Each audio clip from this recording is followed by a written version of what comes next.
So let's quickly understand polymorphism in real life examples. But before we delve deep into it, it is important for us to know that in programming world, the polymorphism is generally of two types. First is the runtime polymorphism and second is the compile time polymorphism.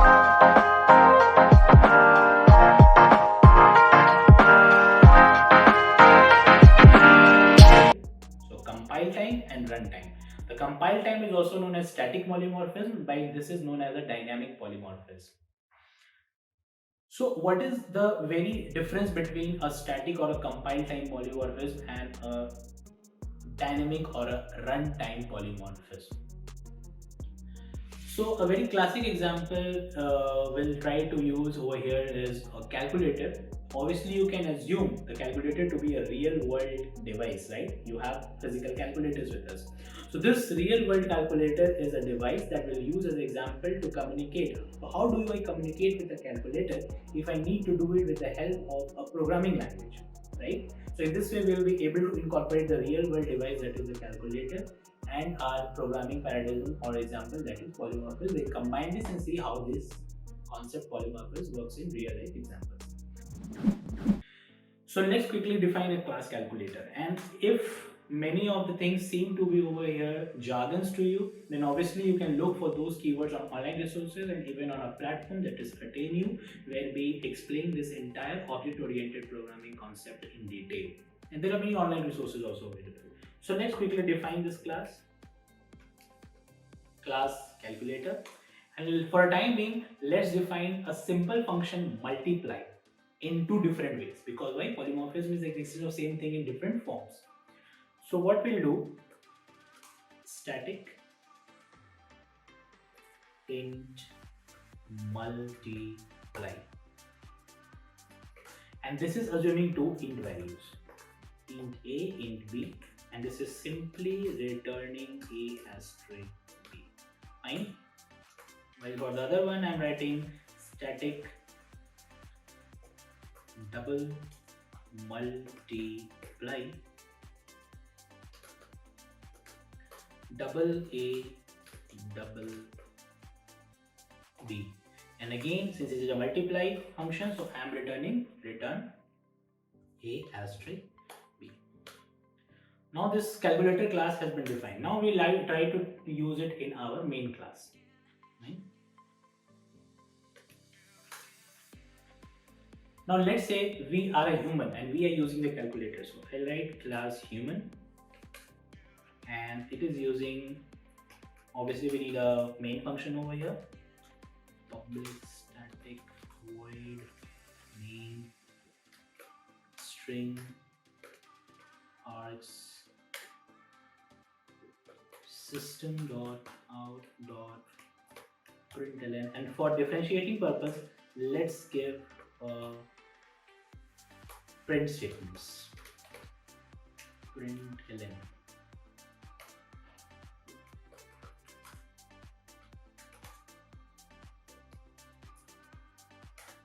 Entered first function,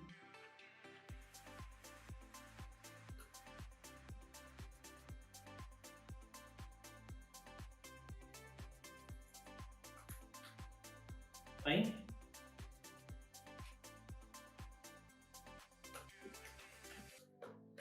Calculator dot multiply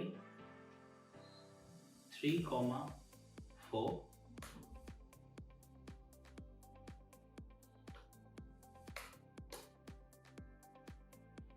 3.5 4.5. So first, in the first call we are passing to integer values, and in the second call we are passing to double values. Now here polymorphism exists. Why? With respect to different types of data type that we are passing. So this is known as a kind of function overloading.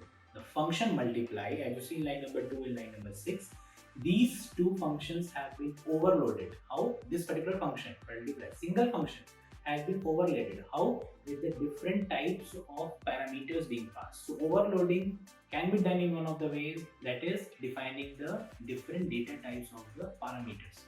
That is the argument that is passed to the function. Now I quickly try to run and see this.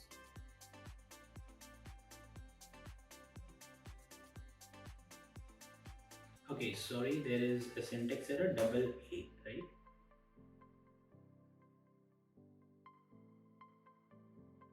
So as you see over here, in the very first function, so to differentiate it, let's give a print line and SOPLN, right? Now it's syntax. So if you see over here, first it has entered the first function. Why? Because the two values are of integer type. So why it is called a static polymorphism? Because internally when this program is compiled, the bytecode that is generated, right? So that shows two different functions. And how those two different functions will be differentiated?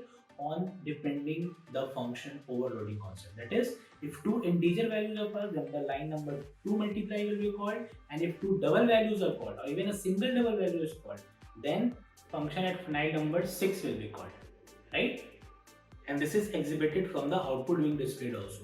Now, are there different ways of function overloading? Can we do or achieve polymorphism apart from the data types only? Yes, we can. Let's see how. Suppose if I define a third multiply function with three different parameters, double C, and I write third function and I pass A into B into C. And here what I do, I try calling the third function.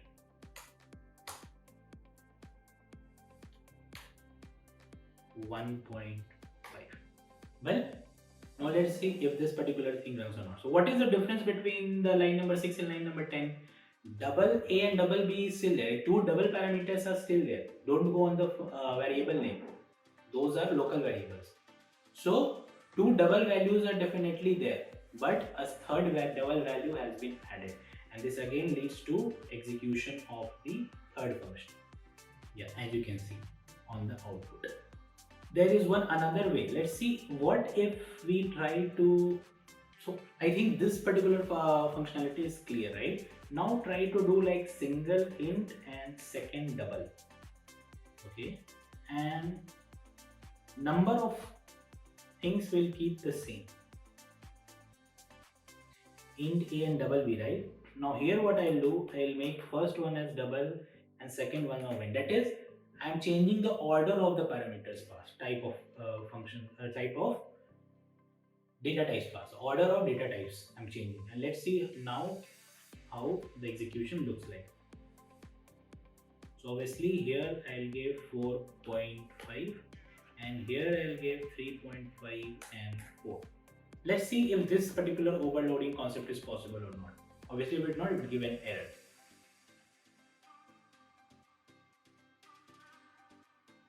So as you see over here, okay, is this a error due to overloading? No. Why? Because if you multiply a double and int in Java, then the final one is double.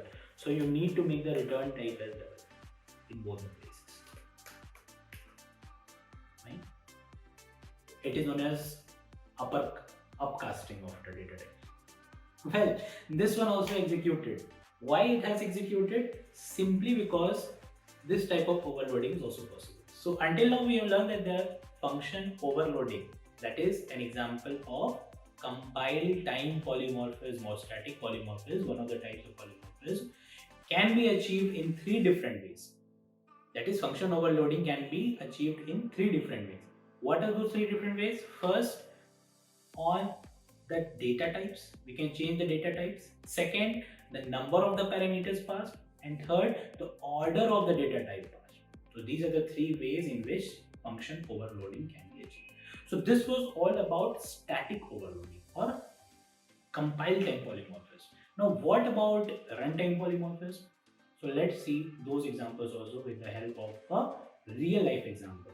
So here we'll assume that we are having a mobile device, say Alpha, and Alpha is releasing its various versions.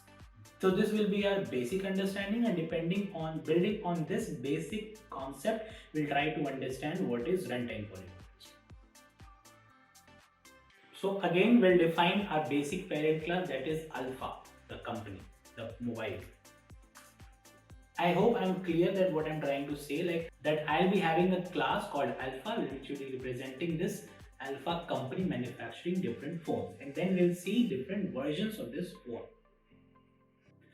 So as I told, I'll be creating a class alpha representing a mobile company alpha, and then various versions of it will be created. Fine. So class alpha, and to see whether this particular class was invoked or not, so I'll add a simple function over here, void print, right? And here it will simply print system dot out dot println version 0 released, right? Now this is the base class or the parent class.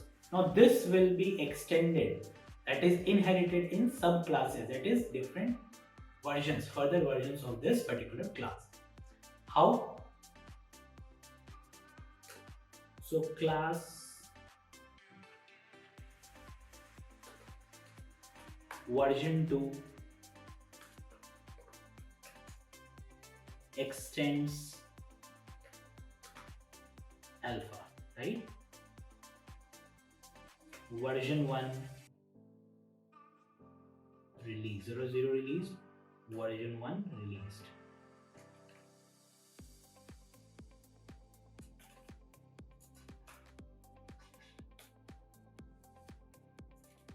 Fine. Let's have a couple of more versions over here.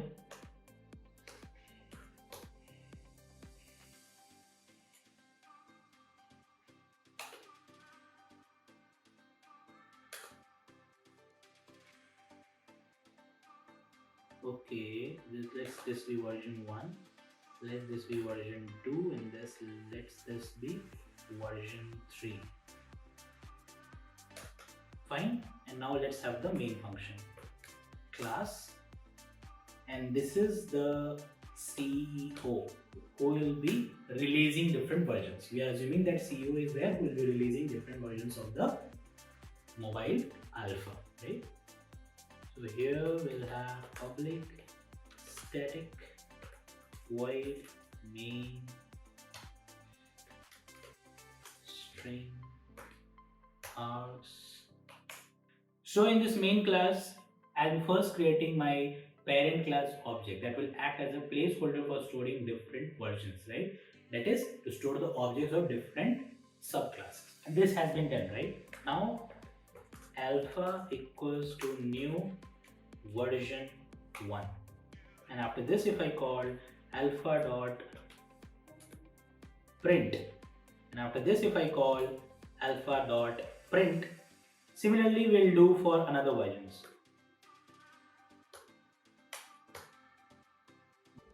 So what we are essentially trying to do over here, that is using the same base class object type variable created in line number 26, we are storing different child objects created in line number 27, 29 and 31, right? And all have the same functionalities, print. Hence print here becomes my polymorphism exhibiting parameter of this entire definition, right, of this entire mobile and its different versions. So let's quickly change the different types, right? And now let's quickly try to run this. Okay, it's alpha and I have written a different value over here, right? As you can see, this is a syntax error. Okay, here also alpha. Again over here these. Okay, so this will not cause an issue because we have created in line number 27, we have only given the name as APLH, APLH. So it won't be a problem, so it should run. Object name I can give anything, right? I give my name also, I can give a name also. Oh, okay. Same thing. Line number 26, I have given different value and thereafter I have used different values. So I need to change all this.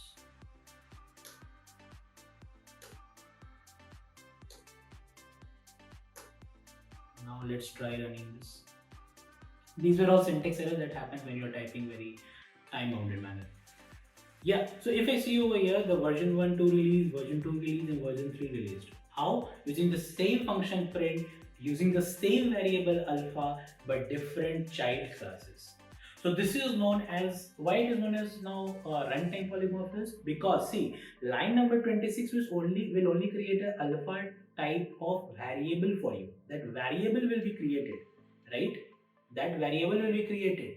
But execution of that variable depends upon what type of child class object has been created, and accordingly that corresponding function will be called. So if you see, using the same alpha dot print, I am giving different values. Why? Because all three are defined in different child classes. So this was a very good example to understand the runtime polymorphism with the help of an analogy of a mobile device. I hope the things were very clear. We are very much clear with this polymorphism and its various types in programming paradigm. This was all. Thank you. Happy coding.